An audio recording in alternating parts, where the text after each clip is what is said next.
Hello friends, welcome to IAS PCS केंद्र। Friends, revision lecture series के अंतर्गत अभी हम प्राचीन भारत की बात करने वाले हैं। एंड प्राचीन भारत के नोट्स को UP PCS and Uttar Pradesh RO ARO के अकॉर्डिंग अपडेट कर दिया गया है। तो नोट्स के लिए डिस्क्रिप्शन बॉक्स में टेलीग्राम चैनल का भी लिंक दिया हुआ है, तो आप जाकर वहाँ से नोट्स के लिए सब्सक्रिप्शन भी ले सकते हैं। चलिए बिना किसी देरी के इस वीडियो को हम शुरू करते हैं, एक एक करके सारी बातों को डिस्कस करते हैं। एंशियंट हिस्ट्री की बात की जाए, प्राचीन इतिहास की बात की जाए, उससे पहले मोटा मोटी इतिहास में काल विभाजन का आइडिया ले लेते हैं। देखिए, इतिहास की बात की जाए तो इतिहास को आप मुख्यतः 3 कालों में कैटेगराइज करके देख सकते हैं। एक तो हो जाएगा प्राग ऐतिहासिक काल अर्थात प्री हिस्टोरिक पीरियड, ठीक। उसके बाद हो जाएगा आपको आदि ऐतिहासिक काल, प्रोटो हिस्टोरिक, उसके बाद ऐतिहासिक, ठीक है। आपको भी पता है कि इतिहास की जो जानकारी मिलती है, विशेष रूप से अभी तक की बात की जाए तो विशेष रूप से जो हमें जानकारी प्राप्त होती है इतिहास की, वो लिखित साक्ष्य से प्राप्त होती है या फिर पुरातात्विक साक्ष्य से। पुरातात्विक साक्ष्य अर्थात पूरा मतलब पुराने तत्व, मतलब तत्व पुराने जो तत्व प्राप्त होते हैं खुदाई वगैरह से जैसे मिट्टी के बर्तन प्राप्त हो गए, मूर्तियाँ मिलती हैं, सिक्के मिलते हैं, ठीक है। पुरातात्विक साक्ष्य से जो चीज़ें प्राप्त होती हैं उसके आधार पर इतिहास की जानकारी मिलती है। आप समझ पा रहे हैं। हाँ, बाद की बात की जाए, आज से मान लीजिए हम जब नहीं रहेंगे 500 साल बाद, 1000 साल बाद या फिर 2000 साल बाद, तो और भी चीज़ें इंक्लूड हो जाएंगी। जैसे अब तो टेक्नोलॉजी डेवलप हो गई है, वीडियोज बन रहे हैं, तो वीडियो से कुछ चीज़ों की जानकारी मिल जाएगी, ठीक है। आप समझ पा रहे हैं मेरी बातों को, ठीक है। अभी तक की बात की जाए उसके आधार पर हम 3 काल में विभाजित करके देखते हैं। जैसे प्राग ऐतिहासिक की बात की जाए तो आपको ध्यान थोड़ा सा रख लेना है। मैंने काफ़ी सिंपल ढंग से यहाँ पर दिखा दिया है, तो आपको प्रॉब्लम होगी नहीं। प्राग ऐतिहासिक काल के अंतर्गत आपको उन चीज़ों को ध्यान रखना है जहाँ से लिखित साक्ष्य प्राप्त नहीं होते। प्राग ऐतिहासिक काल से लिखित साक्ष्य प्राप्त नहीं होते, कोई भी लिखित प्रमाण नहीं मिलता है। तो भाई इस काल में, मतलब इस काल के इतिहास की जानकारी कैसे प्राप्त होती है, कहाँ से प्राप्त होती है, किस आधार पर प्राप्त होती है? पुरातात्विक साक्ष्य से, जो खुदाई वगैरह से जो चीज़ें प्राप्त होती हैं उनसे प्राप्त होती है। तो ये ध्यान रखिएगा, प्राग ऐतिहासिक काल के अंतर्गत लिखित साक्ष्य प्राप्त नहीं होते हैं। क्या प्राप्त हुए हैं? खाली यहाँ से पुरातात्विक साक्ष्य, पुरातात्विक प्रमाण प्राप्त हुए हैं, ठीक है। एग्जाम्पल के रूप में आप ध्यान रख सकते हैं पाषाण कालीन सभ्यता। अभी हम पाषाण काल को देखने वाले हैं, तो थोड़ा सा वेट कीजिएगा। एग्जाम्पल के रूप में जरूर ध्यान रख लीजिएगा पाषाण कालीन सभ्यता को। पाषाण कालीन जो सभ्यता है ना, किसके अंतर्गत आ जाएगी ये सभ्यता? प्राग ऐतिहासिक काल के अंतर्गत, ठीक है। क्वेश्चन में पूछा जा सकता है कि पाषाण कालीन सभ्यता किस काल के अंतर्गत आएगी, तो प्राग ऐतिहासिक काल, ठीक है। वैसे ही आद्य ऐतिहासिक काल की बात कर ली जाए, प्रोटो हिस्टोरिक की बात की जाए, तो यहाँ से लिखित साक्ष्य तो प्राप्त हुए हैं, लिखित साक्ष्य प्राप्त होते हैं, लेकिन ये अपठनीय है, मतलब इसको अभी तक पढ़ा नहीं जा सका है। लिखित साक्ष्य प्राप्त हुए हैं लेकिन ये अपठनीय है, इसको अभी तक पढ़ा नहीं जा सका है, ठीक है। आद्य ऐतिहासिक काल की बात की जाए तो पुरातात्विक साक्ष्य तो मिलते ही रहेंगे, ये तो हर काल में आपको मिल जाएंगे पुरातात्विक साक्ष्य, ठीक है। आपको खाली ये ध्यान रखना है कि इसमें लिखित साक्ष्य नहीं प्राप्त होता है, यहाँ पर होता है लेकिन वो अपठनीय है, पढ़ने लायक नहीं, मतलब अभी तक पढ़ा नहीं जा सका है, ठीक है। एग्जाम्पल के रूप में आप ध्यान रख सकते हैं आदि ऐतिहासिक काल के अंतर्गत, ये एग्जाम में पूछा भी गया है, इंपॉर्टेंट है। सिंधु घाटी सभ्यता जो है ना, इसको आप ध्यान रख सकते हैं, ये आदि ऐतिहासिक काल के अंतर्गत आएगी ये सभ्यता, इंपॉर्टेंट है, ध्यान रखिएगा। ये पूछा भी गया है कि सिंधु घाटी सभ्यता किसके अंतर्गत आएगी, तो किसके? आदि ऐतिहासिक काल। हाँ, अपवाद के रूप में आप ध्यान रख सकते हैं, एक्सेप्शन के रूप में, कि इसी काल के अंतर्गत वैदिक सभ्यता भी आती है। हालांकि यहाँ से वैदिक सभ्यता में तो आपको लिखित साक्ष्य प्राप्त हो जाएंगे, बट मैं बोल रहा हूँ ना कि अपवाद के रूप में आप बस इसको ध्यान रखिएगा, ठीक है। ज़्यादा टेंशन लेने की जरूरत नहीं है। ऐतिहासिक काल की बात कर लीजिए, ऐतिहासिक काल की यहाँ तो लिखित साक्ष्य भी प्राप्त होते हैं, यहाँ से पुरातात्विक साक्ष्य भी प्राप्त होते हैं, और इसका जो टाइम पीरियड शुरू होता है मोटा मोटी आप ध्यान रख सकते हैं एग्जाम्पल के रूप में, लगभग 6ठी शताब्दी ईसा पूर्व से ये प्रारंभ होता है, ये वाला काल, ठीक है। मगध साम्राज्य का जो उत्कर्ष होता है ना, वो वाला जो टाइम पीरियड है, उस समय से ऐतिहासिक काल प्रारंभ होता है। तो ऐतिहासिक काल विभाजन में आपको मोटा मोटी यही ध्यान रखना है, जिसमें सबसे जो इम्पोर्टेंट है वो ये है, ठीक। फिर भी बहुत मुश्किल नहीं, आसानी से आप ध्यान रख सकते हैं। चलिए, प्राचीन भारत में हम पाषाण काल की बात कर लेते हैं, स्टोन एज की बात कर लेते हैं। देखिए, स्टोन एज की बात की जाए तो इसको मैंने कैटेगराइज कर दिया है, सारी चीज़ों को मैंने दिखाया, यहाँ पर जगह कम थी तो नीचे मैंने दिखा दिया है, तो आपको परेशान होने की जरूरत नहीं, एक एक करके हम देख लेते हैं, ठीक है। सबसे पहले पूरा पाषाण की बात कर लेते हैं। पाषाण काल जो है ना, उसमें जो प्रारंभिक पीरियड है उसकी बात कर लेते हैं, फिर मध्य पाषाण, फिर नवपाषाण, फिर ताम्र पाषाण देख लेंगे, ठीक है। पाषाण काल की बात कर ली जाए, पाषाण अर्थात पत्थर, स्टोन, मतलब यहाँ पर जो मनुष्य थे, मानव थे, वो अपनी ज़रूरत की चीज़ें जो बनाते थे, वो ज़रूरत की चीज़ें जैसे हथियार वगैरह हो गए, ठीक है ना, दैनिक कार्यों के लिए जो यूज होती थी, तो वो मुख्यतः पत्थर के ही होते थे, ठीक। इसलिए पाषाण काल के नाम से इसको जाना जाता है। पूरा पाषाण में हम देखिए जो विशेष बातें जो हैं, मुख्य बातें, उनको देख लेते हैं। पूरा पाषाण की बात कर ली जाए तो यहाँ पर जो मनुष्य थे इस काल में शिकारी के रूप में अपना जीवन व्यतीत करते थे, शिकार करते थे और खाते थे। यहाँ पर खाद्य संग्राहक के रूप में भी व्यतीत करते थे। खाद्य संग्राहक अर्थात खाद्य का संग्रहण करते थे, जमा करके रखते थे फ्यूचर के लिए, भविष्य के लिए। ठीक, तो शिकारी एवं खाद्य संग्राहक के रूप में जीवन व्यतीत होता था इस टाइम के जो मानव हैं, जो भी मनुष्य हैं, उनके द्वारा। पूरा पाषाण की बात की जाए, ये बहुत इंपॉर्टेंट नहीं है, इंपॉर्टेंट ये आप बात ध्यान रख सकते हैं कि पूरा पाषाण मतलब इस काल में मनुष्य जो थे पशुपालन करना नहीं जानते थे, कृषि की भी जानकारी नहीं थी। और हाँ, ये भी ध्यान रख लीजिएगा कि पूरा पाषाण काल में ही आग की भी खोज हो जाती है। पूरा पाषाण काल में आग की खोज हो जाती है, ध्यान रख लीजिएगा। बाकी जिनको हाईलाइट किया है उन पर आप विशेष फोकस रखिएगा, जिनको नहीं किया है बस 1-2 नज़र देख लीजिएगा, बहुत मुश्किल चीज़ें नहीं है। हाँ, कुछ एक स्थल की बात कर लीजिए, पूरा स्थल की बात, पूरा पाषाण काल से संबंधित जो स्थल हैं इंपॉर्टेंट, वो एग्जाम्पल्स आप ध्यान रख सकते हैं। जैसे कि ये है पूरा पाषाण काल से संबंधित स्थल, ये है सोहन नदी घाटी। ये कहाँ पर है? वर्तमान जो पाकिस्तान है ना, पाकिस्तान के पंजाब में सोहन नदी घाटी। हाँ, यहाँ पर आप ये ध्यान रख सकते हैं कि यहीं से सर्वप्रथम सबसे पहले चॉपर चॉपिंग पेबुल संस्कृति के उपकरण प्राप्त होते हैं। चॉपर चॉपिंग पेबुल, पेबुल मतलब पेबुल आपने देखा होगा नदी या फिर समुद्र के किनारे, नदी के किनारे आपने जरूर ही देखा होगा, जो गोल गोल पत्थर होते हैं ना, गोल गोल चिकने चिकने पत्थर, वो पानी की वजह से, पानी लगातार बहते रहता है ना, तो उसकी वजह से काफ़ी चिकने हो गए होते हैं। मैं कोशिश करूंगा कि आपको स्क्रीन पर वो दिख जाए, आप स्क्रीन पर देख सकते हैं। ठीक है, पेबुल। और पेबुल जो है ना, इसी में इसका जो फ्लैक्स है, मतलब इसके जो फ्लैक है, इसके जो सतह है उसको उखाड़ दिया जाए एक तरह से, मतलब क्या बोलते हैं उसको भोजपुरी में, चास दिया जाए। ठीक, तो ये शार्प हो सकता है, उसको हथियार के रूप में यूज किया जा सकता है। मैं स्क्रीन पर कोशिश करूंगा दिखाने की, आप वहाँ पर देख सकते हैं, स्क्रीन पर देख सकते हैं। ठीक है, एक तरह, एक मान लीजिए इधर से उखाड़ दिया गया फ्लैक्स को, सतह को, लेयर को, ठीक है, उखाड़ दिया गया तो शार्प हो सकता है। वैसे तो ये चिकना होगा ना, आप समझ पा रहे हैं, मैं दिखाऊंगा स्क्रीन पर। ठीक है, हाँ, दोनों तरफ से, तो इसको बोलते हैं चॉपर, और दोनों तरफ से, इधर से भी कर दिया गया, दूसरी तरफ से भी उखाड़ दिया गया तो काफ़ी धारदार हो जाएगा ये। ठीक है ना, ये पेबुल जो है तो उसको बोलते हैं चॉपिंग।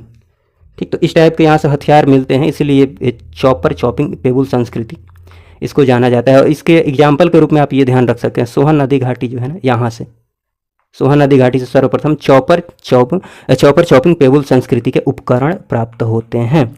मैं कोशिश करूंगा कि चॉपर चॉपिंग और पेबुल का जो फोटो है उसको स्क्रीन पर दिखा दूं, आप स्क्रीन पर देख लीजिएगा। उसके बाद आप ये देख सकते हैं कि मदुरै तथा ये जो अतिरमपक्कम जो है ना, ये मद्रास के निकट में है, ये मदुरै और अतिरमपक्कम। ठीक, तो यहाँ से सर्वप्रथम हैंड एक्स संस्कृति के उपकरण प्राप्त होते हैं। हैंड एक्स जो हस्तकुंठार जिसको हिंदी में बोलते हैं, हाथ वाली जो कुल्हाड़ी होती है, पत्थर के ही जो बने होते थे। ठीक, कहाँ से? मदुरै था अतिरमपक्कम। ठीक, मद्रास के समीप ये जगह का नाम है, थोड़ा सा आप ध्यान रख सकते हैं। उसके बाद आप ये भी ध्यान रख सकते हैं कि जो रॉबर्ट ब्रूस फुट है ना, ये एक भूगर्भ वैज्ञानिक थे, भूगर्भ वैज्ञानिक और पुरातत्वविद, दोनों बातें आप ध्यान रखिएगा, भूगर्भ वैज्ञानिक एवं पुरातत्वविद। ठीक, हाँ, इन्होंने 1863 में पलवरम से पहला हैंडेक्स प्राप्त किया। देखिए, हैंडेक्स संस्कृति के अंतर्गत और भी उपकरण प्राप्त होते हैं, बट पर्टिकुलरली हैंडेक्स की बात कर लीजिए, हस्तकुंठार की बात कर लीजिए, तो पहला हैंडेक्स जो प्राप्त किया जाता है रॉबर्ट ब्रूस फुट के द्वारा 1863 में पलवरम से, ये भी मद्रास के निकट ही है। ठीक है, तो ये ध्यान रख सकते हैं। उसके बाद मध्य पूरा पाषाण काल की बात कीजिए, देखिए यहाँ से फलक, इसको फलक संस्कृति के नाम से भी जाना जाता है, फलकों की अधिकता की वजह से। फलक औजार है, देखिए ये जो है ना पूरा पाषाण काल, इसको आप इसको भी कैटेगराइज कर सकते हैं, जैसे पूर्व पूरा पाषाण काल हो जाएगा, मध्य पूरा पाषाण काल हो जाएगा, नव पूरा पाषाण काल हो जाएगा। लेकिन मध्य पूरा पाषाण की बात की जाए तो यहाँ से फलकों की अधिकता की वजह, फलक की अधिकता की वजह से इसको फलक संस्कृति के नाम से भी जाना जाता है, किसको? मध्य पूरा पाषाण काल को। और ये भी ध्यान रख सकते हैं कि उत्तर पूरा पाषाण काल में आधुनिक मानव अर्थात होमो सैपियंस का उदय होता है, तो ये बात भी ध्यान रख सकते हैं। तो ये मोटा मोटी आप थोड़ा सा ध्यान रख सकते हैं। इंपॉर्टेंट बात की बात कीजिए तो यहाँ से इंपॉर्टेंट बातें शुरू होती हैं, जैसे कि मध्य पाषाण काल की बात की जाए, मेसोलिथिक पीरियड की बात कीजिए, तो इस यहाँ पर भी जो मनुष्य होते हैं, मानव होते हैं, वो उनका जो जीवन होता है वो शिकारी एवं खाद्य संग्राहक के रूप में व्यतीत होता है, जो यहाँ पर हमने अभी देखा है। लेकिन होता क्या है कि यहाँ से पशुपालन की शुरुआत हो जाती है, कब से? मध्य पाषाण काल से। इंपॉर्टेंट बात है, ध्यान रखिएगा। और पशुपालन का जो साक्ष्य की बात की जाए, मध्य पाषाण काल से जो पशुपालन का साक्ष्य प्राप्त होता है वह कहाँ से प्राप्त होता है? आदमगढ़, जो कि मध्य प्रदेश में है। आदमगढ़ जरूर ध्यान रखिएगा, थोड़ा बहुत यहाँ से भी प्राप्त होता है राजस्थान के बागोर से, बट आदमगढ़ जरूर ध्यान रखिएगा, इंपॉर्टेंट है। और कब प्राप्त होता है पशुपालन? पहली बार, मतलब पशुपालन कब प्रारंभ हो जाता है, किस काल से पशुपालन प्रारंभ होता है? पशुपालन के प्रारंभ होने की जानकारी जो मिलती है कौन से काल से मिलती है? मध्य पाषाण काल से। मध्य पाषाण काल से इंपॉर्टेंट बात है, ध्यान रखिएगा। मानव के जो अस्थि पंजर है वो भी सर्वप्रथम इसी काल से मिलते हैं। हाँ, ये इंपॉर्टेंट है कि हड्डी एवं सिंग से जो निर्मित उपकरण होते हैं, हड्डी एवं सिंग से निर्मित उपकरण या फिर आभूषण जो प्राप्त होते हैं वो कहाँ से प्राप्त होते हैं? मध्य पाषाण काल से प्राप्त होते हैं। जगह में बात की जाए तो जगह में आप ये नाम जरूर ध्यान रखिएगा, महदहा, ठीक है ना, उत्तर प्रदेश में ही है महदहा। तो ये इंपॉर्टेंट है, ये जरूर ध्यान रख लीजिएगा। इसके अलावा यहाँ से भी कुछ कुछ प्राप्त होते हैं, जैसे सराय नाहर राय हो गया या फिर दमदमा हो गया, ठीक है ना, इन जगहों से। बट महदहा जरूर ध्यान रखिएगा, ये बहुत इंपॉर्टेंट है, बहुत इंपॉर्टेंट है, ठीक है। उसके बाद आप ध्यान रख सकते हैं कि जो 41 मानव शवाधान, ब्यूरियल जो कब्रिस्तान होता है, कब्रगाह होता है, वो प्राप्त होता है कहाँ से? दमदमा से। ये भी सारी मध्य पाषाण से संबंधित ये सारे पॉइंट्स हैं, ध्यान रखिएगा। सबको मैंने काफ़ी अच्छे से कैटेगराइज क्या बोलते हैं रिप्रेजेंट कर दिया है, तो आपको कोई दिक्कत नहीं होगी।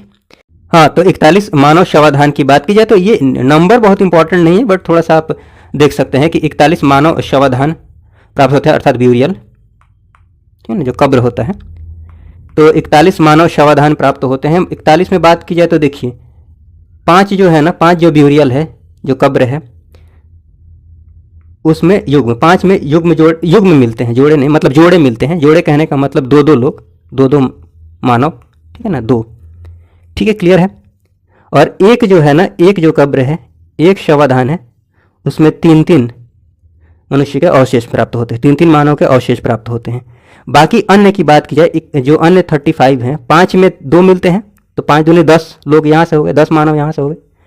और एक जो है यहाँ पर 3 मिलते हैं, एक ही के अंदर 3, मतलब 3 ये 10 3 13, और ये 35 जो है ना, बाकी 35 जो बच जा रहे हैं उसमें एक ही मिलते हैं, मतलब ये कितने हो गए? 35। कुल कितने मानव के साक्ष्य प्राप्त होते हैं? मानव के शव के साक्ष्य प्राप्त होते हैं दमदमा से 35, और ये 38 10 48। तो आप ऐसे ध्यान रख सकते हैं। बट इम्पॉर्टेंट बात जो ये है ना, वो ये है कि जो एक ही कब्र के अंदर 3 मानव के साक्ष्य कहाँ से प्राप्त होते हैं, ये आपको ध्यान रखना है। एक ही शवाधान में 3 मानव के साक्ष्य कहाँ से प्राप्त होते हैं? तो दमदमा से। ये इंपॉर्टेंट बात है, कहाँ से प्राप्त होते हैं? दमदमा से, ठीक। तो ये ध्यान रखिएगा। इसमें अगर कुल इंपॉर्टेंट बात की बात की जाए तो यही है कि एक ही कब्र के अंतर्गत, एक ही ब्यूरियल के अंतर्गत 3 मानव के साक्ष्य कहाँ से प्राप्त होते हैं? दमदमा से, ठीक है। उसके बाद पाषाण काल की बात कर लीजिए, पाषाण काल की ही बात कर रहे हैं। उसके बाद नवपाषाण काल की बात कर लीजिए। तो यहाँ से नवपाषाण काल से खेती प्रारंभ हो जाती है, खाद्यान्न उत्पादन की शुरुआत होती है नवपाषाण काल से, अर्थात खेती की शुरुआत हो जाती है। किस काल से? नवपाषाण काल से। इंपॉर्टेंट बात है, ध्यान रखिएगा। हाँ, उसके बाद बहुत इंपॉर्टेंट बात की बात कीजिए तो ये है कि चावल का जो अब देखिए यहाँ पर खेती की शुरुआत हो जाती है, तो खाद्यान्न उत्पादन की शुरुआत हो ही गई है। तो अब ये भी तो जानना जरूरी है ना, किस खाद्यान्न की उत्पादन कब हुई थी, चाहे किसकी पहले हुई थी। तो चावल की बात की जाए तो चावल का जो प्राचीनतम साक्ष्य प्राप्त होता है वो प्राप्त होता है आपको यहाँ से, लहुरा देव से, उत्तर प्रदेश में है ये। और ये साक्ष्य जानते हैं कब? मोटा मोटी आप ध्यान रख सकते हैं 9000 ईसा पूर्व से, डेट याद रखना जरूरी नहीं है, से 7000 ईसा पूर्व के मध्य। बस जितना मैं बोल रहा हूँ उतना सुनिएगा। 9000 ईसा पूर्व से 7000 ईसा पूर्व के मध्य में चावल का साक्ष्य प्राप्त होता है, कहाँ से? लहुरा देव से। अब गेहूं की बात कर ली जाए तो इसका साक्ष्य प्राप्त होता है, गेहूं का साक्ष्य प्राप्त होता है मेहरगढ़, जो कि पाकिस्तान में है, मेहरगढ़ से प्राप्त होता है 7000 ईसा पूर्व, ठीक। मोटा मोटी आप ध्यान रख सकते हैं। तो इसकी बात की जाए 9000 से 7000 के बीच की बात की जाए, यहाँ से चावल का मिलता है, और 7000 ईसा पूर्व की बात की जाए तो यहाँ से गेहूं का, मतलब इस टाइम में गेहूं के साक्ष्य प्राप्त होते हैं, गेहूं के साक्ष्य। तो पुराना कौन सा हुआ? पुराना ये हुआ ना, ईसा पूर्व की बात की जा रही है। तो ईसा पूर्व के पहले की बात की जाए तो ये जितना नंबर बड़ा होगा वो उतना पुराना ही हो जाएगा ना। जैसे मान लीजिए कि 10,000 ईसा पूर्व, ये और पुराना हो गया, ये 7000 ईसा पूर्व है। तो 9000 से 7000 के मध्य। आप समझ पा रहे हैं मेरी बातों को? मेरे कहने का मतलब ये है ना कि चावल के साक्ष्य पहले प्राप्त होते हैं, उसके बाद गेहूं के। तो कहने का मतलब ये हुआ कि आपको ये ध्यान रखना है कि चावल का जो प्राचीनतम साक्ष्य प्राप्त होता है वो कहाँ से प्राप्त होता है? लहुरा देव से। क्लियर है? कहाँ से? लहुरा देव से। तो इसके साथ ही आपको ये बात ध्यान रखनी है, मैंने इसीलिए इतना समझाया है, इसके साथ ही आपको ये बात ध्यान रख लेनी है कि कृषि का भी प्राचीनतम जो साक्ष्य प्राप्त होता है वो कहाँ से होता है? यहीं से होता है, क्योंकि चावल का पहला होता है तो चावल कृषि के अंतर्गत ही तो आएगा ना। तो कृषि का भी हम समझ सकते हैं कि कहाँ से प्राप्त होता है, यहाँ से प्राप्त होता है। फिर दूसरे नंबर पर ध्यान रखिएगा, गेहूं का जो प्राचीनतम साक्ष्य चावल के बाद ठीक बाद की बात की जाए तो यहाँ से प्राप्त होता है मेहरगढ़ से, ठीक है ना, मेहरगढ़ से प्राप्त होता है चावल का प्राचीनतम साक्ष्य। दूसरे नंबर चावल के बाद ये गेहूं का प्राप्त होता है, वो कहाँ से, मेहरगढ़ से। हाँ, एक और बात ध्यान रख सकते हैं, तीसरे पर फिर आपको ये जगह ध्यान रखनी है, चावल का जो साक्ष्य प्राप्त होता है प्राचीनतम साक्ष्य वो कोल्डिहवा से प्राप्त होता है। गेहूं के बाद ये प्राप्त होता है लगभग 6500 ईसा पूर्व के आसपास, ठीक है। तो ये बात आपको ध्यान रखनी है कि ये गेहूं के बाद ये प्राप्त होता है, ये जो गेहूं का प्राप्त हो गया है ना साक्ष्य, उसके बाद कोल्डिहवा से प्राप्त होता है। हालांकि जितने भी क्वेश्चंस आप देखेंगे, मैक्सिमम क्वेश्चंस, वहाँ पर जो चावल का प्राचीनतम साक्ष्य ऑप्शन में जो दिया रहता है वो कोल्डिहवा ही दिया रहता है। तो अगर ये ऑप्शन में ना है, लहुरादेव ऑप्शन में ना है, तो आप कौन सा टिक मारेंगे, कोल्डिहवा ही मारेंगे ना, अगर चावल से संबंधित क्वेश्चन पूछा गया है तो। मेरी बातों को आप समझ पा रहे हैं। भले चावल का दूसरा प्राचीनतम साक्ष्य प्राप्त होता है, वो कहाँ से प्राप्त होता है, कोल्डिहवा से प्राप्त होता है, बट ऑप्शन में लहुरादेव ना है, तो आप कौन सा टिक मारेंगे, कोल्डिहवा मारेंगे। आप समझ पा रहे हैं मेरी बातों को। अब एक और बात सुन लीजिएगा, अगर क्वेश्चन में पूछ लिया जाए कृषि का प्राचीनतम साक्ष्य कहाँ से प्राप्त होता है, और ऑप्शन में दिया है लहुरादेव, ठीक है, मेहरगढ़ भी दिया है और कोल्डिहवा भी दिया है, तो कौन सा टिक मारेंगे, लहुरादेव, क्योंकि सबसे पहले यहाँ से साक्ष्य प्राप्त होता है लहुरादेव से चावल का। दूसरे नंबर पर प्राप्त होता है गेहूं का मेहरगढ़ से, तो अगर लहुरादेव ऑप्शन में नहीं दिया है तो मेहरगढ़ टिक मार देंगे। कृषि की बात कर रहा हूँ मैं, ओवरऑल बात कर रहा हूँ, पर्टिकुलर नहीं, ठीक है। हाँ, उस मान लीजिए दोनों नहीं दिया, लहुरादेव भी नहीं दिया है, मेहरगढ़ भी नहीं दिया है, तो कोल्डिहवा मार देंगे तीसरा नंबर वाला। लेकिन पर्टिकुलरली चावल की बात की जाए तो चावल का जो प्राचीनतम साक्ष्य प्राप्त होता है वो लहुरादेव से प्राप्त होता है, और दूसरा जो साक्ष्य प्राप्त होता है चावल का, जो चावल की भूसी, धान की भूसी के साक्ष्य प्राप्त होता है वो कहाँ से, कोल्डिहवा, ये उत्तर प्रदेश में ही है दोनों। हाँ, गेहूं के प्राचीनतम साक्ष्य की बात की जाए तो मेहरगढ़। ओवरऑल बात की जाए तो सबसे पहले ये प्राप्त होता है, उसके बाद ये प्राप्त होता है, उसके बाद यहाँ से ये प्राप्त होता है। प्राप्त कहने का मतलब यहाँ से साक्ष्य प्राप्त होते हैं, जगह के नाम की बात कर रहा हूँ, ठीक है ना। आप समझ पाए होंगे इन बातों को। नहीं समझ में आया होगा तो फिर से एक बार बैक करके देख लीजिएगा। फिर बात की जाए कि मानव कंकाल के साथ, मानव कंकाल जो है ना, मानव कंकाल के साथ कुत्ते का भी कंकाल मिलता है, मानव के साथ साथ ही मानव कंकाल के साथ साथ कुत्ते का कंकाल और गर्त आवास के साक्ष्य प्राप्त होते हैं। गर्त अर्थात जमीन के अंदर, गड्ढा के अंदर, मतलब गड्ढा बनाकर आवास, जमीन के अंदर जो आवास बनाया जाता था, तो गर्त आवास और मानव कंकाल के साथ साथ कुत्ते का कंकाल का साक्ष्य कहाँ से प्राप्त होता है, आपको बस ये ध्यान रखना है, इंपॉर्टेंट बात है, बुरजहोम से। बुरजहोम कहाँ पर है, जम्मू एवं कश्मीर में, ठीक है। ये सब नवपाषाण से संबंधित बातें हैं। उसके बाद राख के टीले, इसका जो साक्ष्य प्राप्त होता है संगनकल्लू, जो कि कर्नाटक में है, तो ये थोड़ा सा ध्यान रख सकते हैं। ये सारी बातें हैं। उसके बाद देखिए ताम्रपाषाण काल की बात की जाए, चालकोलिथिक पीरियड की बात की जाए तो ताम्र, यहाँ नाम से ही पता चल रहा है, ताम्र अर्थात तांबा, पाषाण अर्थात पत्थर। तो तांबा और पत्थर की जो मिश्रित हथियार औजार मिलते थे, जिस काल से प्रारंभ हो जाते हैं, वो कब से होते हैं, ताम्रपाषाण काल से, ठीक है। हाँ, ये बात ध्यान जरूर रखिएगा कि अभी तक, यहाँ तक नवपाषाण काल तक की बात की जाए तो धातु की जानकारी नहीं थी मनुष्य को। यहाँ से पहली धातु की जानकारी होती है, ताम्रपाषाण काल से पहली धातु की जानकारी होती है, और पहली धातु वो कौन सी है, तांबा। तांबा इंपॉर्टेंट बात है कि मानव द्वारा जो प्रयुक्त प्रथम धातु है वो कौन सी धातु है, तांबा। इंपॉर्टेंट बात है, ध्यान रखिएगा, तांबा। उसके बाद बात की जाए तो ये सारी चीज़ें हो चुकी हैं। उसके बाद ताम्रपाषाण काल से संबंधित ही चलिए कुछ एक महत्वपूर्ण बातें और देख लेते हैं। ताम्रपाषाण काल, देखिए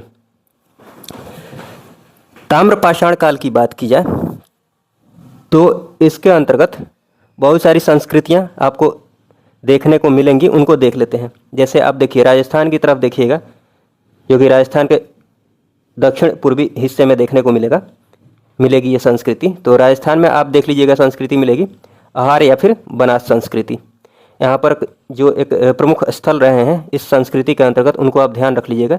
जैसे आहार हो गया, जिसका प्राचीन नाम क्या है, ताम्बवती, ये इंपॉर्टेंट है, ध्यान रख लीजिएगा। ताम्बवती इसका प्राचीन नाम है आहार का, तांबा की वजह से, तांबा मिलने की वजह से, ठीक है, वहाँ पर आहार में, इसलिए उसका प्राचीन नाम ताम्बवती के नाम से जाना जाता है उसको। तो ये ध्यान रख लीजिएगा। उसके बाद ये गिलुंद भी ध्यान रख लीजिएगा, आहार संस्कृति के अंतर्गत ये स्थल आता है। उसके बाद हाँ, ये ध्यान रख लीजिएगा विशेषता क्या है इस संस्कृति की, तो चहारदीवारी युक्त घर के साक्ष्य यहाँ से मिले हैं इस संस्कृति से। उसके बाद ताम्रपाषाण कालीन ताम्रपाषाण काल के अंतर्गत देखिए अगली संस्कृति, इसको देख लीजिए मध्य प्रदेश में, पश्चिमी मध्य प्रदेश की तरफ आप देखेंगे कायथा संस्कृति मिलेगी, मालवा संस्कृति मिलेगी। तो कायथा संस्कृति के अंतर्गत कुछ एक महत्वपूर्ण स्थल में आप कायथा के ही नाम पर कायथा संस्कृति पड़ी हुई है, तो कायथा ये तो याद रहेगा आपको वैसे ही। इंपॉर्टेंट बात इसमें ध्यान रखने वाली ये है कि किलाबंद बस्तियों के साक्ष्य मिलते हैं, किलेबंदी की हुई बस्तियों के साक्ष्य मिलते हैं, तो ये ध्यान रख लीजिएगा। उसके बाद इसी के अंतर्गत आप देख लीजिएगा मध्य प्रदेश में ये मालवा संस्कृति। मालवा संस्कृति की बात करें तो देखिएगा यहाँ पर मालवा संस्कृति के अंतर्गत देखिए कुछ एक महत्वपूर्ण स्थल जैसे नागदा है, नवदा टोली है, एरन है, तो ये सब नाम ध्यान रख लीजिएगा। जैसे नवदा टोली की बात कर ली जाए तो ये नर्मदा नदी के तट पर है, ये ध्यान रख सकते हैं। इसका जो उत्खनन कराया था HD संकलिया ने। और सबसे बड़ी ताम्रपाषाण कालीन जो ग्रामीण बस्ती है ये नवदा टोली है, ये ध्यान आप रख सकते हैं। और हाँ, ये भी ध्यान रख लीजिएगा हड़प्पा संस्कृति से पृथक थी मालवा संस्कृति। देखिए क्वेश्चन में ये पूछा जा सकता है कि निम्नलिखित में से कौन सी संस्कृति हड़प्पा संस्कृति से पृथक थी। उसमें हड़प्पा, ये मालवा संस्कृति या फिर मालवा संस्कृति के अंतर्गत ये जो जगह का नाम दिया हुआ है नागदा, नवदा टोली, एरन, ये सब ऑप्शन में दिए जा सकते हैं। ये NCERT की लाइन में है, ठीक है, इसलिए ध्यान रखिएगा। नागदा, नवदा टोली, एरन, ये सब हड़प्पा संस्कृति से पृथक संस्कृति थी। कहने का मतलब ये हुआ ना कि देखिए ताम्रपाषाण कालीन संस्कृति की बात की जाए तो इसकी बहुत सारी संस्कृतियां हड़प्पा संस्कृति के पैरेलली चल रही थी, हड़प्पा संस्कृति के साथ चल रही थी। कहने का मतलब ये हुआ कि कुछ संस्कृति इसकी ऐसी थी जो हड़प्पा संस्कृति की जो पूर्व वाली अवस्था थी उसके साथ चल रही थी, कुछ संस्कृति ऐसी थी जो हड़प्पा संस्कृति के साथ चल रही थी, कुछ संस्कृति ऐसी थी जो हड़प्पा संस्कृति के उत्तर काल वाली अवस्था थी, बाद वाली जो अवस्था थी उसके साथ चल रही थी। जो ताम्रपाषाण कालीन संस्कृति है ना, इनकी बात कर रहा हूँ मैं, कंपेयर कर रहा हूँ किससे, हड़प्पा कालीन सभ्यता से, हड़प्पा कालीन संस्कृति से, ठीक है, आप कंफ्यूज नहीं होइएगा। और जो इंपॉर्टेंट बातें हैं NCERT के हिसाब से उनको मैंने यहाँ पर भी नीचे भी लिख दिया है, अच्छे से आपको कंफ्यूज नहीं होना है कि कौन कौन सी संस्कृति किनके साथ चल रही थी, कौन पूर्व अवस्था में हड़प्पा संस्कृति के साथ थी, कौन उत्तर अवस्था में हड़प्पा संस्कृति के साथ थी, ये मैंने नीचे लिख दिया है, आपको टेंशन लेने की ज़रूरत नहीं है। देखिए तो ये सब ध्यान रख लीजिएगा। उसके बाद आ जाइए, उसके बाद देखिएगा ताम्रपाषाण कालीन संस्कृति के अंतर्गत महाराष्ट्र में आप देखिएगा जोरवे संस्कृति। जोरवे संस्कृति के अंतर्गत जो प्रमुख स्थल हैं उनको ध्यान रख लीजिएगा। जैसे एक तो जोरवे ही हो गया, इसको भी ध्यान रख लीजिएगा, ये भी हड़प्पा संस्कृति से पृथक ही थी, ठीक है, इसको भी ध्यान रख लीजिएगा। फिर नेवासा हो गया, नेवासा से आपको पटसन का साक्ष्य प्राप्त होता है। दैमाबाद की बात कर ली जाए तो जोरवे स्थलों में सबसे बड़ा स्थल यही है, दैमाबाद है, ये ध्यान रख लीजिएगा, ये हड़प्पा संस्कृति से पृथक। और उसके बाद इनाम गांव की बात कर लीजिए, ये दैमाबाद आप हड़प्पा सभ्यता में भी देखेंगे। इनाम गांव की बात कर ली जाए तो ये ध्यान रख लीजिएगा, इंपॉर्टेंट इसमें बात ये है ना कि यहाँ पर किलेबंदी के साथ साथ देख लीजिए किलाबंद और खाई से घिरी हुई बस्ती के साक्ष्य मिलते हैं। किलाबंदी तो की ही हुई है, साथ ही साथ इसके चारों ओर क्या है, खाई है, तो किलाबंद और खाई से घिरी हुई बस्ती के साक्ष्य मिलते हैं। और मातृ देवी की प्रतिमा का साक्ष्य मिलता है, कहाँ से, इनाम गांव से। तो ये सारी बातें हैं। उसके बाद पूर्वी भारत में देखिएगा ताम्रपाषाण कालीन सभ्यता से संबंधित जो संस्कृति आपको मिलेगी, पंजाब में मिलेगी, उत्तर प्रदेश में मिलेगी, सॉरी पंजाब बोल रहा हूँ, बंगाल, उत्तर प्रदेश में फिर मिलेगी, बंगाल, उत्तर प्रदेश, बिहार में आप देख सकते हैं सेनवार है, सोनपुर है, ताराडीह, चिरांद, ये सब चीज़ें हैं। उसके बाद आ जाइए, जैसे ये गणेश्वर संस्कृति की बात कर लीजिए, राजस्थान के अंतर्गत, राजस्थान में ये आपको संस्कृति देखने को मिलेगी। तो गणेश्वर संस्कृति की बात कर ली जाए तो देखिए यहाँ पर मैंने लिख ही दिया है, गणेश्वर संस्कृति को प्राक अर्थात पूर्व हड़प्पाई ताम्रपाषाण संस्कृति भी कहा जाता है, क्योंकि ये जो हड़प्पा संस्कृति थी उसकी जो पूर्व वाली अवस्था थी उसके साथ थी, ये उसके साथ चल रही थी ये संस्कृति, गणेश्वर संस्कृति, टाइम के हिसाब से बात की जाए तो। इसके साथ ये भी ध्यान रख लीजिएगा, गणेश्वर की बात कर लीजिए, गणेश्वर जो है ये जो मुख्यतः क्या करता था, मुख्यतः हड़प्पा को तांबे की जो वस्तुएं होती थी उनकी आपूर्ति करता था गणेश्वर जगह है राजस्थान में, ठीक है, ये ध्यान रख लीजिएगा। उसके बाद यहाँ देख लीजिए वनावली जो कि हरियाणा में, कालीबंगा जो कि राजस्थान में। तो ये देखिए यहाँ से दो सांस्कृतिक अवस्थाएं देखने को मिलती हैं, मतलब प्रारंभिक हड़प्पा वाली भी, प्राक हड़प्पा वाली भी और हड़प्पा कालीन वाली भी, ठीक है, तो ये ध्यान रख लीजिएगा। उसके बाद धौलावीरा और राखीगढ़ी की बात कर ली जाए तो यहाँ से 3 अवस्थाएं देखने को मिलती हैं, प्रारंभिक हड़प्पा की भी, हड़प्पा कालीन भी और उत्तर हड़प्पा, मतलब बाद वाली हड़प्पा सभ्यता की बात कर लीजिए, बाद वाली हड़प्पा संस्कृति की बात कर लीजिए, ठीक है, तो ये सारी बातें हैं। उसके बाद ये कायथा संस्कृति की बात कर ली जाए तो देख लीजिए ये हड़प्पा संस्कृति के समकालीन ही थी, तो इसको भी ध्यान रख लीजिएगा।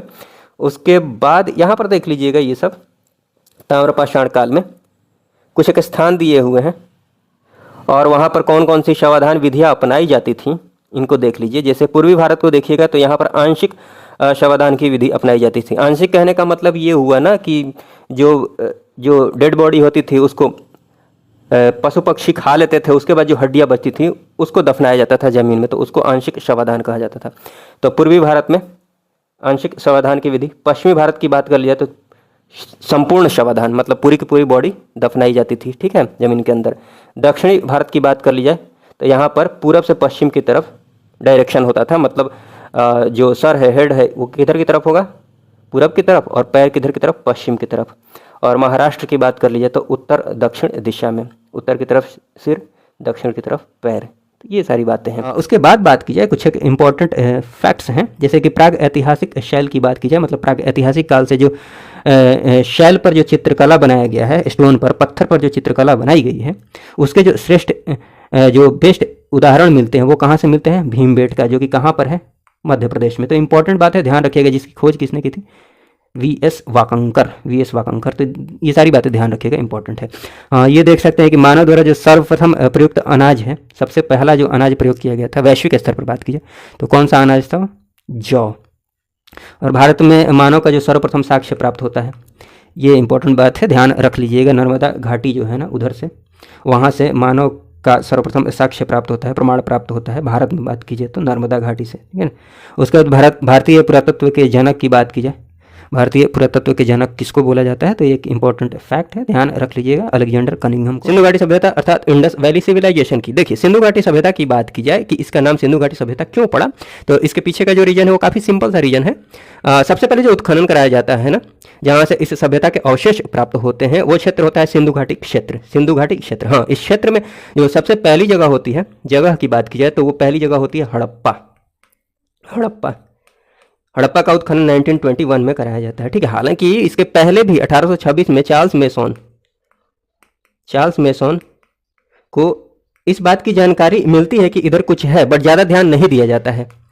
कैसे जानकारी मिलती है, इधर के जो स्थानीय लोग हैं वो अपनी आवश्यकताओं की पूर्ति के लिए यहाँ से जो ईंटें प्राप्त हो रही थी, इस सभ्यता से संबंधित जो ईंटें प्राप्त हो रही थी उसका प्रयोग कर रहे थे। तो चार्ल्स मेसोन को पता चला, बट ज़्यादा ध्यान नहीं दिया गया उस टाइम 1826 में। फिर 1853 के आसपास, 1853 के आसपास जब रेलवे लाइन बिछाई जा रही थी, उस क्रम में भी जमीन से ईंटें प्राप्त होती है और उन ईंटों का प्रयोग रेलवे लाइन को बनाने में भी प्रयोग किया जाता है, ठीक है। लेकिन तब भी ज़्यादा ध्यान नहीं दिया जाता है। अल्टीमेटली 1921 में भारतीय पुरातत्व सर्वेक्षण के महानिदेशक जॉन मार्शल के निर्देशन में दयाराम साहनी के द्वारा उत्खनन कराया जाता है। सारी बातें हम एक एक करके देखेंगे, मतलब सिंधु घाटी सभ्यता से संबंधित जितने भी स्थल है ना, महत्वपूर्ण स्थल, किसने उत्खनन कराया या फिर वहाँ से कौन से अवशेष प्राप्त होते हैं, सारी बातें हम देखेंगे आगे, ठीक है। देखिए, तो ये सारी बातें हैं। बाकी इसकी बात की जाए, सिंधु घाटी सभ्यता की बात की जाए तो ये जो सबसे जो प्रसिद्ध है जिसके लिए, वो है नगरीय सभ्यता। नगरीय सभ्यता के लिए काफ़ी ये प्रसिद्ध है, फेमस है सिंधु घाटी सभ्यता। भारत की प्रथम नगरीय सभ्यता है, तो ये बात जरूर आप ध्यान दीजिएगा, नगरीय सभ्यता के लिए जानी जाती है सिंधु घाटी सभ्यता। यहाँ से आप देखेंगे कि यहाँ के जो घर बनाए गए होते हैं, नगर का निर्माण किया गया होता है, वहाँ पर ग्रिड पद्धति अपनाई गई होती है, ठीक, ग्रिड पद्धति अपनाई गई होती है। सड़कें जो होती है एक दूसरे को, जैसे ऐसे सड़क है ना, तो एक दूसरे को 90 डिग्री पर कट करती हैं। सड़क के किनारे नालियाँ बनी होती हैं, और नालियों में जगह जगह पर सॉकपिट बनाए गए होते हैं, जिससे कि नालियों की सफाई अच्छे ढंग से हो पाए। मतलब आज की जो नगर व्यवस्था है ना, वैसे ही उन्नत किस्म की नगर व्यवस्था उस टाइम में थी, ठीक है। तो इन बातों का आप ध्यान रखिएगा। नगरीय सभ्यता के लिए सिंधु घाटी सभ्यता जानी जाती है। उसके बाद इसके बाद अन्य नाम की बात की जाए तो अभी मैंने बता ही दिया कि इसको हड़प्पा सभ्यता के नाम से जानते हैं। इसे कांस्य युगीन सभ्यता भी कहते हैं। देखिए, जितनी भी बातें हो सकती हैं, जो भी मैं बोल रहा हूँ, सारी बातों को मैंने नोट डाउन कर दिया, तो आपको टेंशन लेने की जरूरत नहीं है, सारी बातें इसमें आपको दिख जाएंगी, ठीक है। चलिए, इसका अवधि की बात की जाए तो बहुत सारी अवधि है, मतलब जितने भी बहुत सारे इतिहासकार हुए हैं जो अलग अलग अवधि बताए हैं इसका जो टाइम पीरियड है, लेकिन जो सर्वमान्य अवधि है जिसको सभी मानते हैं वो है 2350 से लेकर लगभग 2350 से लेकर 1750 ईसा पूर्व तक की अवधि, ठीक है। और ये किसके आधार पर इसको डिसाइड किया गया है, ये जरूर ध्यान रखिएगा। रेडियो कार्बन पद्धति, रेडियो कार्बन अर्थात C14 डेटिंग के अनुसार ये निर्धारित किया गया है, तो ये बात ध्यान रखिएगा। चलिए, कुछ एक इम्पॉर्टेंट बात और देख लेते हैं। हाँ, ये भी बात ध्यान रखिएगा कि ये जो सिंधु घाटी सभ्यता है ना, मेसोपोटामिया तथा मिस्र की सभ्यता के समकालीन है। मिस्र जो मेसोपोटामिया की सभ्यता है ना, इसी का पुराना नाम है सुमेरियन सभ्यता। ठीक, तो कंफ्यूज नहीं होइएगा।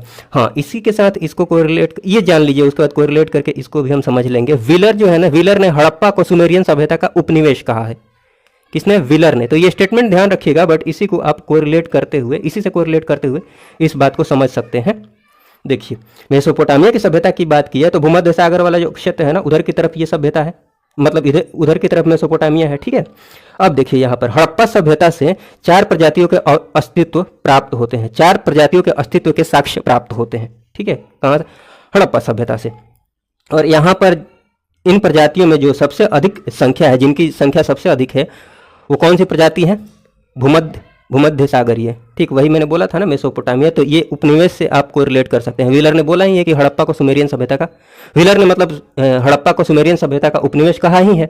ठीक, उससे कोरिलेट करते हुए आप इस बात को ध्यान रख सकते हैं कि हाँ, नहीं तो ऐसा हो सकता है कि हड़प्पा सभ्यता से भूमध्य सागर, मतलब भूमध्य सागरीय प्रजाति के लोग वहाँ मिलते होंगे, ये प्रजातियाँ वहाँ पाई जाती होंगी। ठीक है, हाँ, इसमें आपको ये ध्यान रखना है कि हड़प्पा सभ्यता से जो 4 प्रजातियों के अस्तित्व प्राप्त होते हैं ना, उसके जो साक्ष्य प्राप्त होते हैं, उसमें भूमध्य सागरीय जो प्रजाति है उनकी संख्या सर्वाधिक है। उसके अलावा जो प्रजातियां हैं जैसे ऑस्ट्रेलॉयड है, मंगोलॉयड है, अल्पाइन है, ये सब है, तो मोटा मोटी आप ध्यान रख सकते हैं। सर्वाधिक आप ध्यान रख सकते हैं भूमध्य सागरीय। ठीक है, हाँ, उसके बाद ये कुछ एक और इंपॉर्टेंट बात है, जैसे हड़प्पा एवं मोहनजोदड़ो जो है ना, हड़प्पा एवं मोहनजोदड़ो को एक विस्तृत साम्राज्य की जुड़वा राजधानी किसने कहा? पिग्गट ने। तो ये एक स्टेटमेंट है, ध्यान रखिएगा। हाँ, सिंधु सभ्यता सबसे पहले जो नाम दिया जाता है उस किसके द्वारा दिया जाता है? तो वही जॉन मार्शल के द्वारा। तो ये भी बात ध्यान रख लीजिएगा। उसके बाद अभी मैंने ये बता ही दिया, नगरों तथा घरों के विन्यास के लिए ग्रिड पद्धति अपनाई गई थी। सिंपल सी बातें हैं। और उसके बाद ये भी एक स्टेटमेंट है कि उस समय जो तत्कालीन विश्व था ना, उस समय का ये एक आश्चर्यजनक निर्माण था। सिंधु घाटी सभ्यता की बात कर रहा है कौन? जॉन मार्शल कर रहे हैं। ठीक, तो ये भी स्टेटमेंट आप ध्यान रख सकते हैं। किसके लिए उन्होंने बोला था? स्पेशली पर्टिकुलरली बृहद जो स्नानागार के अवशेष प्राप्त हुए थे ना मोहनजोदड़ो से, हम देखेंगे आगे, वहाँ भी देख लेंगे, बट जान लीजिए बृहद स्नानागार के जो अवशेष प्राप्त होते हैं मोहनजोदड़ो के लिए, उसके लिए स्टेटमेंट दिया था इसी आधार पर। ठीक है, तो ये बात भी आप ध्यान रख सकते हैं। उसके बाद जो ये सारी बातें हम एक कर लेंगे, लेकिन सबसे पहले हम ये देख लेते हैं जो भी महत्वपूर्ण स्थल है ना, इसकी बात कर लेते हैं। उसके बाद लास्ट में ये जो कुछ एक इंपॉर्टेंट फैक्ट्स हैं इनको देख लेंगे। चलिए, सबसे पहले जो महत्वपूर्ण स्थल है सिंधु घाटी सभ्यता से संबंधित, उनकी बात कर लेते हैं। हड़प्पा की बात की जाए तो इसके जो उत्खनन करता है, जिन्होंने उत्खनन कराया, जिसकी अध्यक्षता में हड़प्पा का उत्खनन होता है, वो है दयाराम साहनी। अभी हमने बात की ही है 1921 में, किसके निर्देशन में? जॉन मार्शल के। तो ये सारी बातें ध्यान जरूर रखिएगा। हाँ, वर्तमान स्थिति की बात की जाए कि हड़प्पा अभी है कहाँ पर? तो वो पाकिस्तान के मोंटगोमरी डिस्ट्रिक्ट में। ठीक, तो ये बात भी थोड़ा सा ध्यान रखिएगा। पाकिस्तान तो जरूर ध्यान रखिएगा। ठीक है, मैचिंग वाले प्रश्न पूछ लिए जाते हैं, इसलिए वर्तमान जो मतलब वर्तमान में वो कहाँ पर ये स्थल पड़ता है वो जरूर ध्यान रखिएगा। किस नदी के किनारे? रावी नदी के किनारे, रावी नदी के बाएं तट पर ये अवस्थित है। हाँ, यहाँ से जो अवशेष प्राप्त हुए हैं, जो अवशेष हैं उनकी बात की जाए तो स्त्री के गर्भ से निकला हुआ जो पौधा है ना, जिसको उर्वरता की देवी के नाम से जाना जाता है, इसके अवशेष प्राप्त होते हैं। कहाँ से? हड़प्पा से। तो हड़प्पा से संबंधित यही एक बहुत इंपॉर्टेंट बात है जिसको आप ध्यान जरूर रखिएगा। इसके अलावा एक ये ध्यान रख सकते हैं समाधि R37। ठीक, ये भी ध्यान रख लीजिएगा। इसके अलावा बात कीजिए तो बाकी बातें ऐसे ही एक दो नज़र देख लीजिएगा रिवीजन के क्रम में। हाँ, जिनको हाईलाइट किया है उन पर विशेष फोकस रखिएगा। गेहूं तथा जौ के दानों के साक्ष्य प्राप्त होते हैं, ईंट के वृत्ताकार चबूतरे के साक्ष्य प्राप्त होते हैं, पीतल का जो बना इक्का होता है उसके साक्ष्य प्राप्त होते हैं। ये बहुत इंपॉर्टेंट नहीं है, हल्का फुल्का देख लीजिएगा। जिनको हाईलाइट किया है उनको जरूर देखिएगा। देखिए, उसके बाद मोहनजोदड़ो की बात की जाए तो मोहनजोदड़ो का जो उत्खनन कराया था, इसकी अध्यक्षता में ये उत्खनन किया गया था रखाल दास बनर्जी 1921 में। ये 21, ये 22। तो डेट में इन्हीं दोनों का डेट मतलब विशेष रूप से ध्यान रखिएगा। बाकी जो स्थल है उनका उत्खनन कब कराया गया था वो डेट बहुत इंपॉर्टेंट नहीं है। हाँ, इंपॉर्टेंट में बस हड़प्पा और मोहनजोदड़ो का ध्यान रख सकते हैं। तो मोहनजोदड़ो की बात की जाए तो रखाल दास बनर्जी के द्वारा उत्खनन कराया जाता है 1922 में, 1922 में, ठीक एक साल बाद। निर्देशन किसके निर्देशन में? जॉन मार्शल के निर्देशन में। तो निर्देशन में भी ज़्यादा आपको ध्यान नहीं रखना है। एक ये ध्यान रख लीजिए, मोहनजोदड़ो ध्यान रख लीजिए, चन्हुदड़ो ध्यान रख लीजिए। सब किसके निर्देशन में कराया गया था वो बहुत इंपॉर्टेंट नहीं है। जो इंपॉर्टेंट है वो मैंने लिख दिया है। तो मोहनजोदड़ो की बात कर रहे हैं। रखालदास बनर्जी याद रखिएगा। हाँ, इसमें अगर आपको कोई कन्फ्यूजन होता है तो आप ऐसे ध्यान रख सकते हैं। हड़प्पा देखिए, ये इसमें कम अक्षर का यूज किया गया है, कम मतलब ये देखने में छोटा लग रहा है ना आपको, हड़प्पा मोहनजोदड़ो से, ठीक है। तो उत्खननकर्ता का जो नाम है ये भी देखिए, ये भी नाम छोटा है अगर इससे तुलना की जाए तो, रखालदास बनर्जी इनसे तुलना की जाए, ठीक है। वैसे ध्यान रख सकते हैं, ये छोटा है तो उत्खननकर्ता भी छोटे, मतलब नाम देखने में छोटा लग रहा है, बस याद रखने के लिए मैं बोल रहा हूँ। मोहनजोदड़ो बड़ा देखने में लग रहा है तो उत्खननकर्ता जो है इनका नाम भी थोड़ा बड़ा है, ठीक है। डेट में भी वैसे ही देख लीजिए, ये छोटा है तो 1921, ये बड़ा है तो 1922, ठीक है। उसके बाद चलिए जगह की बात की जाए कि मोहनजोदड़ो के वर्तमान स्थल की बात की जाए कहाँ पर ये पड़ता है, तो पाकिस्तान के सिंध प्रांत में, पाकिस्तान के सिंध, तो सिंध भी जरूर ध्यान रखिएगा। हाँ, नदी की बात की जाए, किस नदी के किनारे, सिंधु नदी के किनारे, सिंधु नदी के दाएं तट पर। अब देखिए अवशेष की बात करते हैं, तो जो इंपॉर्टेंट अवशेष प्राप्त हुए हैं, हाँ अवशेष से देखिए ये जितने भी स्थल देख रहे हैं ना, इधर देख रहे हैं आप, कितने प्राप्त अवशेष, मतलब कितने अवशेष प्राप्त हुए हैं उत्खनन के पश्चात। तो मेरे कहने का मतलब ये है ना कि अगर आपसे क्वेश्चन पूछ लिया जाए कि सिंधु घाटी सभ्यता जो है उसकी जानकारी के लिए, उसके इतिहास को जानने के लिए सबसे महत्वपूर्ण चीज़ क्या है, तो सबसे महत्वपूर्ण जो बात है जिससे हम जानकारी प्राप्त कर सकते हैं सिंधु घाटी सभ्यता की, वो है पुरातात्विक साक्ष्य। पुरातात्विक साक्ष्य, ये क्वेश्चन बार बार पूछा भी गया है तो आप ध्यान रखिएगा, या फिर आप दिमाग भी लगा सकते हैं। ये कॉन्सेप्ट की बात हो गई, जब आप देख रहे हैं कि उत्खनन से बहुत सारी चीज़ें प्राप्त हुई हैं, उसी के अकॉर्डिंग हम सारी बातें कर रहे हैं, तो उससे आप आराम से आंसर को दे सकते हैं, ठीक है। चलिए मोहनजोदड़ो से जो प्राप्त अवशेष हैं उसमें बृहद स्नानागार है, इंपॉर्टेंट है, विशाल स्नानागार, जहाँ बृहद विशाल लिखा हुआ है मोहनजोदड़ो आप ध्यान रख लीजिएगा। कांसे की नर्तकी के अवशेष प्राप्त होते हैं, डांसिंग गर्ल, ठीक है। उसके बाद बात की जाए कि पुजारी अर्थात योगी की मूर्ति के अवशेष, मुद्रा पर अंकित पशुपतिनाथ, ये ध्यान रखिएगा, इससे आपको पता चलेगा कि वो किस देवता की पूजा करते थे। पशुपतिनाथ अर्थात शिव की मूर्ति के अवशेष प्राप्त होते हैं। मुद्रा पर अंकित, मुद्रा पर अंकित, इस बात को ध्यान से सुनिएगा, ध्यान से नहीं सुनिएगा। अगर पूछ लिया जाए कि मंदिर के अवशेष प्राप्त होते हैं या नहीं, तो आप इससे आप दिमाग लगा लेंगे कि मंदिर होगा तभी तो शिव की मूर्ति मिली है, नहीं, मुद्रा पर अंकित पशुपतिनाथ अर्थात शिव की मूर्ति के अवशेष प्राप्त होते हैं, ठीक है। मंदिर के अवशेष प्राप्त नहीं हुए हैं सिंधु घाटी सभ्यता से, ठीक है, इसलिए मैंने ये सब बोला है। सूती कपड़ा के साक्ष्य प्राप्त होते हैं। कुबड़ वाले बैल, ये भी ध्यान रखिएगा, कुबड़ वाले बैल की आकृति युक्त मुहर, मुहर पर कुबड़ वाले बैल की आकृति मिलती है, तो ये ध्यान रखिएगा। कुबड़ वाले बैल कहाँ से, मोहनजोदड़ो से। उसके बाद बात की जाए चन्हू की, चन्हू की बात की जाए तो इसके जो उत्खनन करता है वो है एनजी मजूमदार, निर्देशन जेएच मैके के निर्देशन में उत्खनन कराया जाता है। वर्तमान स्थिति की बात की जाए तो सिंध प्रांत, पाकिस्तान के सिंध प्रांत में ये पड़ता है, सिंधु नदी के किनारे है, तो ये सारी बातें ध्यान रखिएगा। यहाँ से जो अवशेष प्राप्त होते हैं, मनका बनाने का कारखाना, बीड फैक्ट्री के अवशेष प्राप्त हुए हैं, लिपस्टिक के अवशेष प्राप्त हुए हैं, बिजली का जो, बिजली बोल रहा हूँ, बिल्ली का पीछा करते हुए कुत्ते का पद चिन्ह, कुत्ते के पैर के निशान के अवशेष प्राप्त हुए हैं चन्हू से, ठीक है। अलंकृत हाथी खिलौना, मतलब अलंकृत हाथी खिलौना आदि, वक्राकार ईंटें, ये सारी चीज़ें जो हैं आप ऐसे ही देख लीजिए। बाकी जो इंपॉर्टेंट बात इसमें की जाए चन्हू से संबंधित, तो ये बिल्ली का पीछा करते हुए कुत्ते का पदचिन्ह ध्यान रख सकते हैं। मनका बनाने का कारखाना बहुत इंपॉर्टेंट नहीं है बट देख लीजिएगा, ठीक है। रिवीजन के क्रम में एक दो नज़र देखते रहिएगा, ऑप्शन देकर चीज़ें ध्यान में आ जाती है। सूतकांगे डोर की बात कर ली जाए तो सूतकांगे डोर का उत्खनन जो कराया था वो आर.एल. स्टाइन। चलिए सूतकांगे डोर से एक बात मुझे ध्यान आई है, चल उसको देख ही लेते हैं।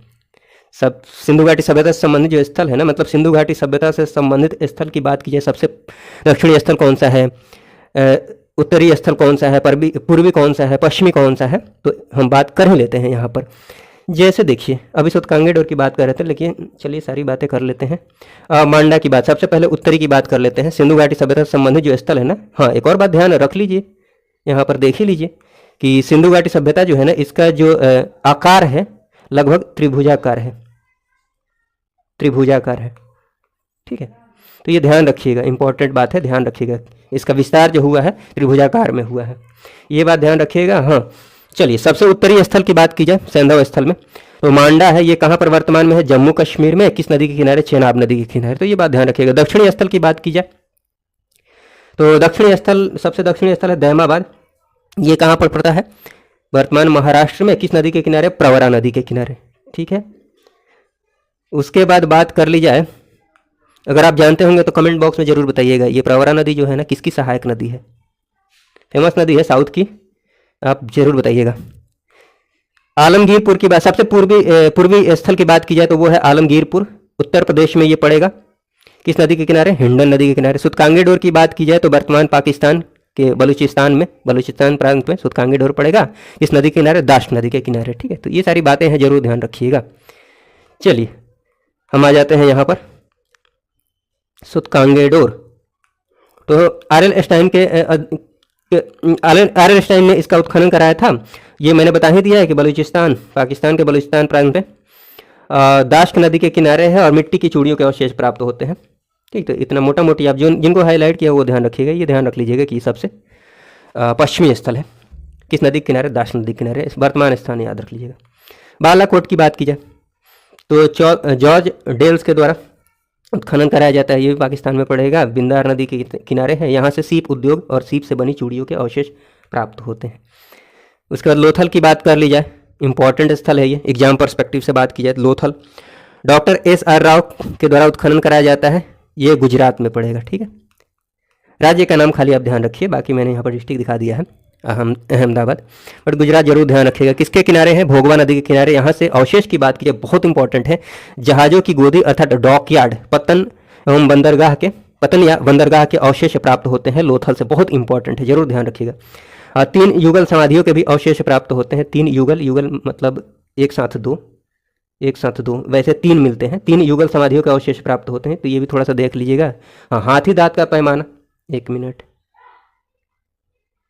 हाथी दांत का पैमाना अर्थात नाप तौल करने के लिए तराजू, हाथी दांत का जो तराजू है, पैमाना है, वो भी लोथल से प्राप्त होता है। तो ये भी बात ध्यान रख सकते हैं। इसके अलावा धान और बाजरा के अवशेष, पक्के रंग में रंगे पात्र, घोड़े का छोटा सा मृण मूर्ति, मिट्टी की मूर्ति के अवशेष प्राप्त होते हैं। बाकी जिनको हाईलाइट किया है उन पर आप विशेष फोकस रखिएगा।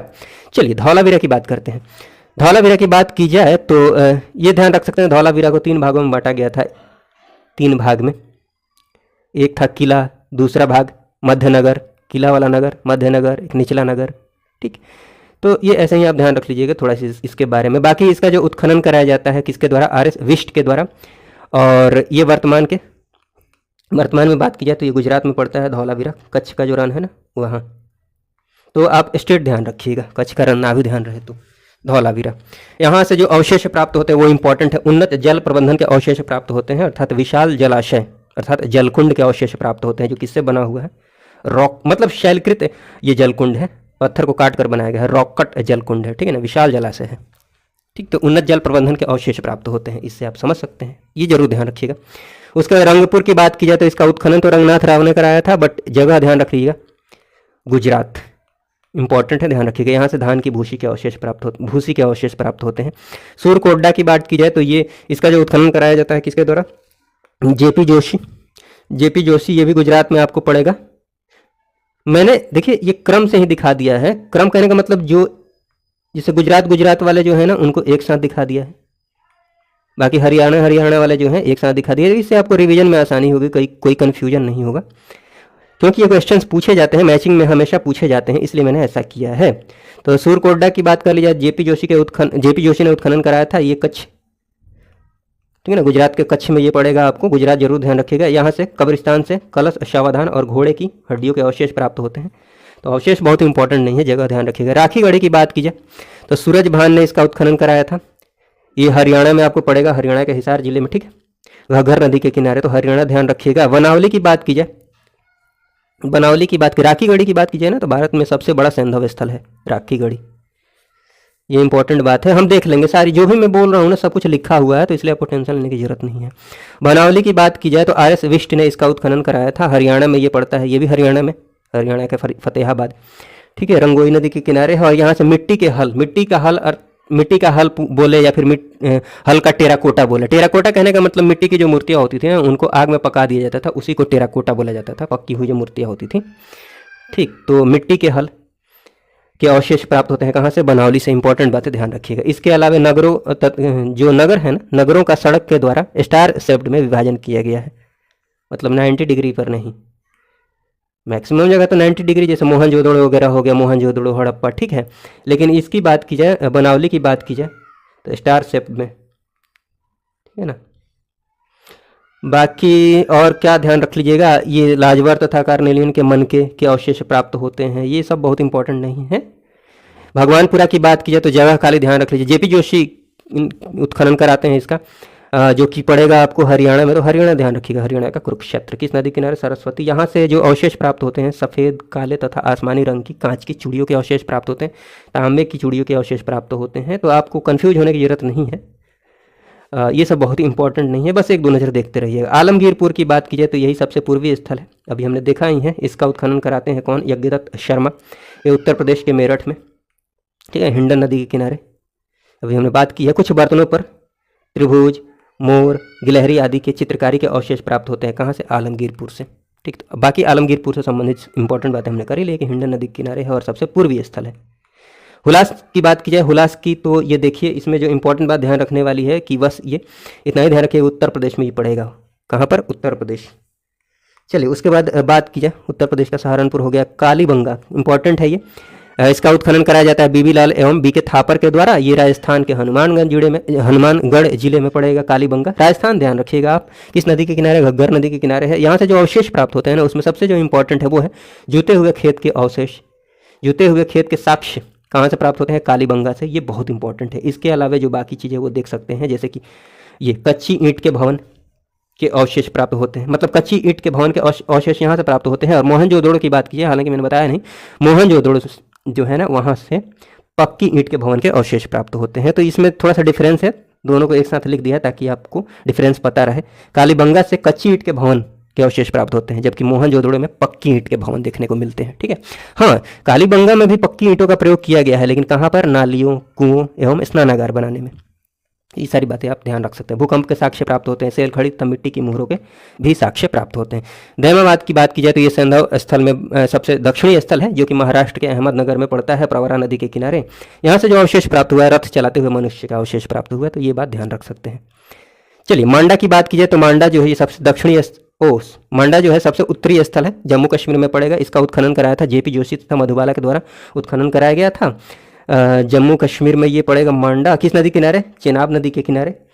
हाँ, आप कंफ्यूज ना हो जाए इसलिए मैंने यहाँ पर ये लिख दिया है मांडी। मांडी जो है ना, यह उत्तर प्रदेश में पड़ता है, तो इसलिए आप ये मत समझ लीजिएगा मांडा मांडी एक ही है। मांडा जम्मू कश्मीर, मांडी उत्तर प्रदेश।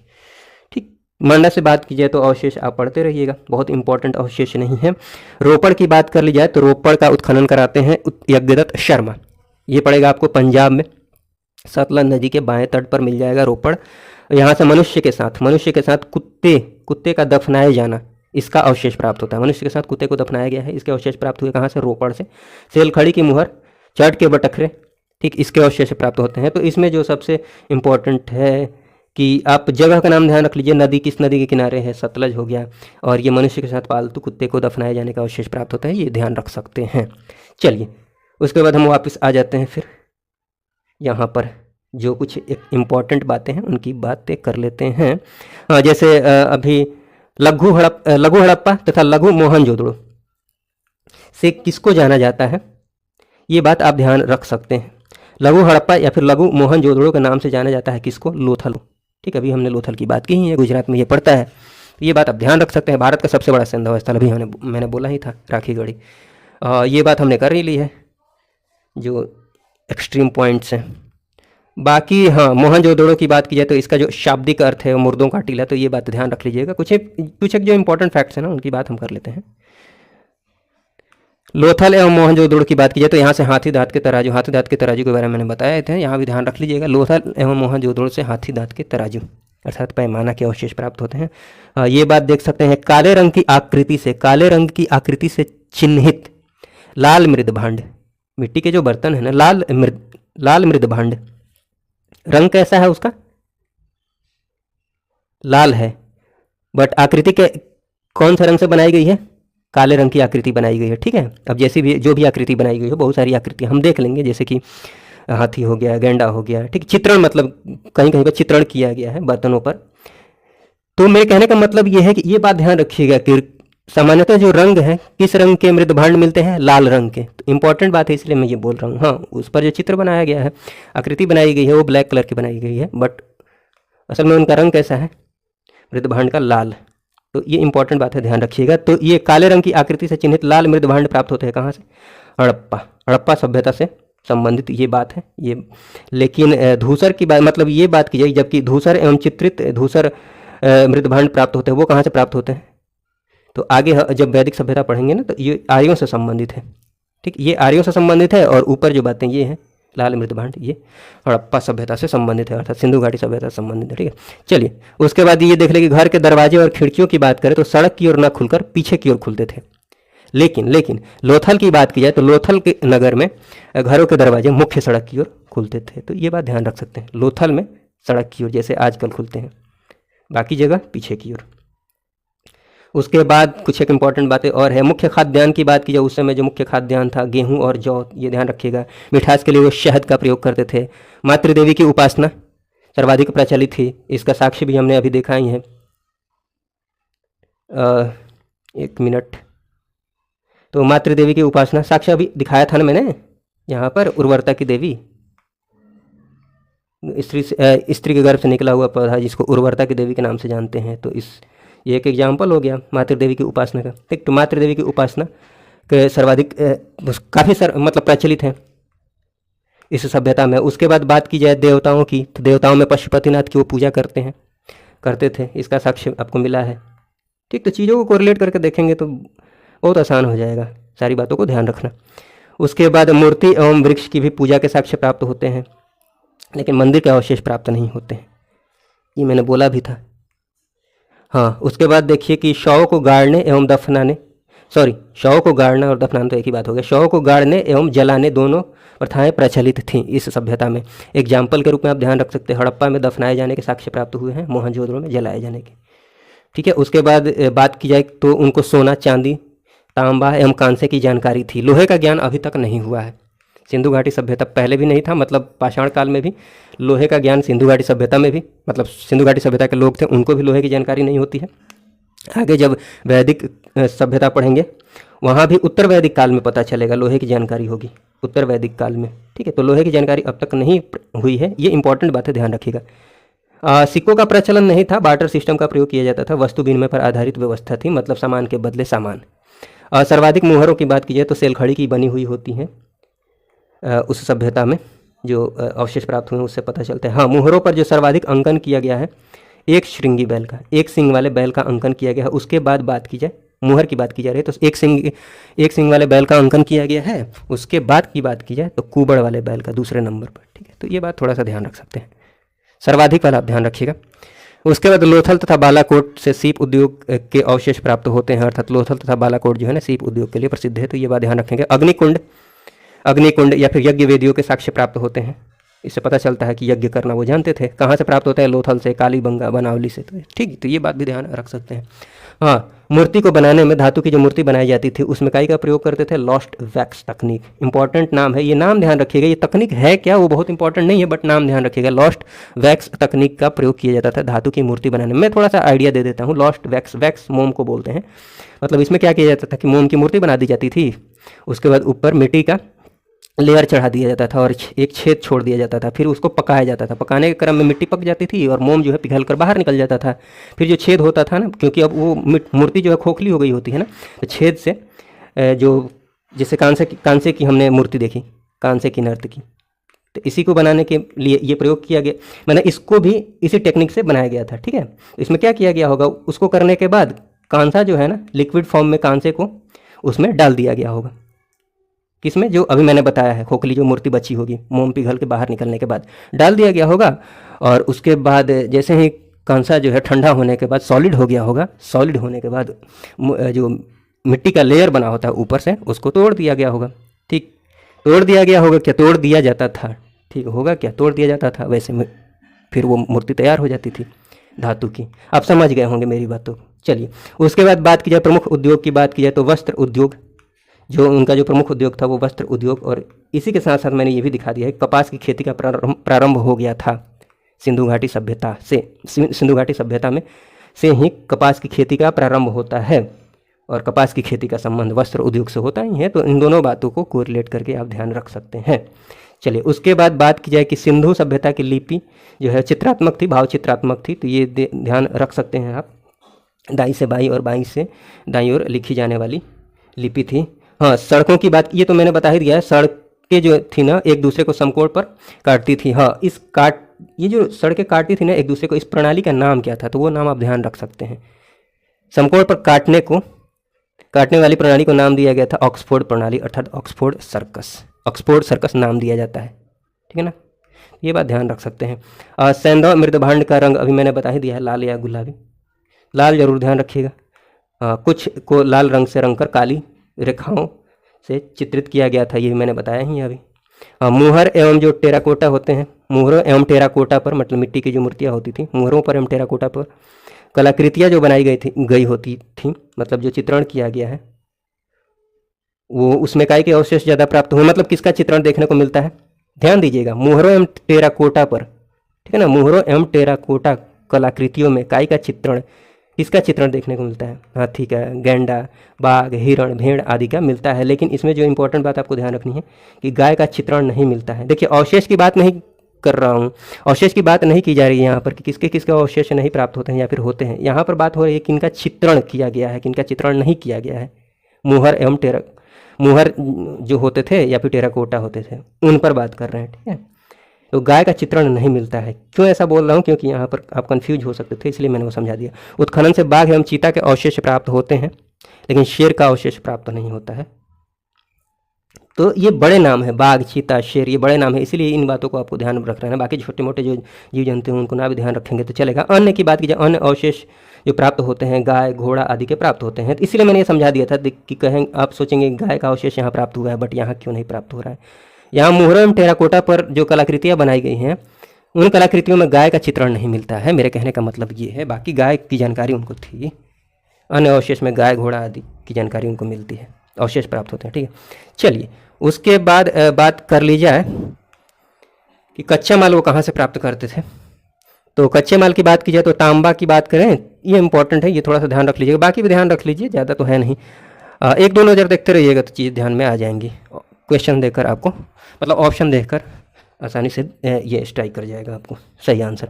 तांबा की बात की जाए तो जो राजस्थान का खेतड़ी है ना, राजस्थान के खेतड़ी के खदान से, खदान तो ठीक है, अभी भी पता है आपको, खेतड़ी का खदान काफ़ी प्रसिद्ध है अभी भी। उस टाइम भी तांबा जो प्राप्त किया जाता था राजस्थान के खेतड़ी से। ठीक है, बलूचिस्तान भी ध्यान रख सकते हैं। लाजवर्द की बात की जाए तो ये अफगानिस्तान से, अफगानिस्तान के बदख्शां, अफगानिस्तान ध्यान रखिएगा। फिरोजा या फिर टीन की बात की जाए तो ईरान से। गोमेद की बात की जाए तो गुजरात से। चांदी की बात की जाए तो जो जावर एवं अजमेर है, जावर एवं अजमेर की खानों से। ये कहाँ पर है? जावर, अजमेर, राजस्थान। अफगानिस्तान एवं ईरान से भी चांदी जो है ना, उसका मतलब चांदी कच्चा माल के रूप में मिलता था। उसके बाद बात की जाए सीसा की तो ये अफगानिस्तान से, ध्यान रख सकते हैं। चलिए उसके बाद विनाश की बात की जाए तो देखिए, विनाश के लिए अलग अलग मत है इतिहासकारों का, बट जो सबसे प्रभावशाली कारण माना जाता है जिसको, वो माना जाता है बाढ़ को। मतलब सैंधव सभ्यता का जो पतन हो गया वो किस वजह से हुआ, तो उसमें जो सबसे प्रभावशाली माना जाता है, सबसे प्रभावी कारण जिसको माना जाता है वो माना जाता है बाढ़ को। सैंधव सभ्यता के विनाश का सबसे प्रभावी कारण बाढ़ को माना जाता है। हाँ, इस पर जिनकी सहमति है वो मार्शल है, मैक्के, एस.आर. राव। तो ये सब बातें आप थोड़ा सा देख सकते हैं, बाकी बहुत इंपॉर्टेंट नहीं है। हाँ, खाली ये ध्यान रख लीजिए कि सैंधव सभ्यता के विनाश का सबसे जो प्रभावी कारण माना जाता है वो किसको माना जाता है? बाढ़ को माना जाता है। ये सारी बातें हैं। इस वीडियो को देखने के लिए आपका बहुत बहुत धन्यवाद। जय हिंद, जय भारत।